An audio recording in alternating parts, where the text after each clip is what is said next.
L'actualité de notre région, c'est ici, derrière cette porte, l'annexe d'un grand centre de recherche. Le responsable de ce petit labo, professeur généticien, nous en parle. Professeur, c'est un bond de 200 ans en arrière. Oui, même plus. En 1869, Philippe Materon découvre les premiers œufs de dinosaures en Provence.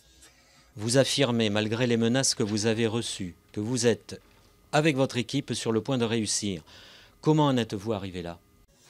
Ce sont des années de recherche, des années de confrontation avec d'autres éminents scientifiques et généticiens. Vous dites que de cet œuf va naître une famille de dinosaures disparus depuis des millions d'années. Est-ce le film de Spielberg qui vous a motivé?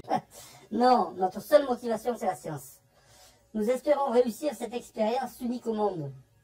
Nous sommes arrivés, après des années de recherche, à prélever des échantillons d'ADN dans du sang fossilisé de Pteranodon, animal réputé à sang chaud.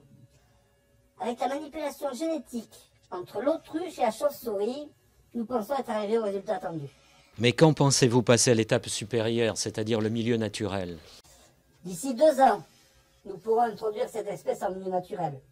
La Sainte-Victoire et la Sainte-Bonne seront a priori les premiers pas, ou plutôt les premiers vols de notre ptérosaure. Ne craignez-vous pas la réaction de la population, professeur? Bien sûr, il y aura des réticences. On a bien introduit les ours, près de chez nous, les loups, les vautours. Et puis ce sera là, grâce à ce prédateur, une bonne manière de rééquilibrer, par exemple, les sangliers dans nos collines, en s'attaquant aux marcassins.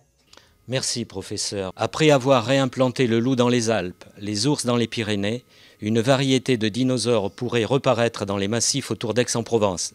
Bien sûr, nous n'en sommes qu'au stade expérimental.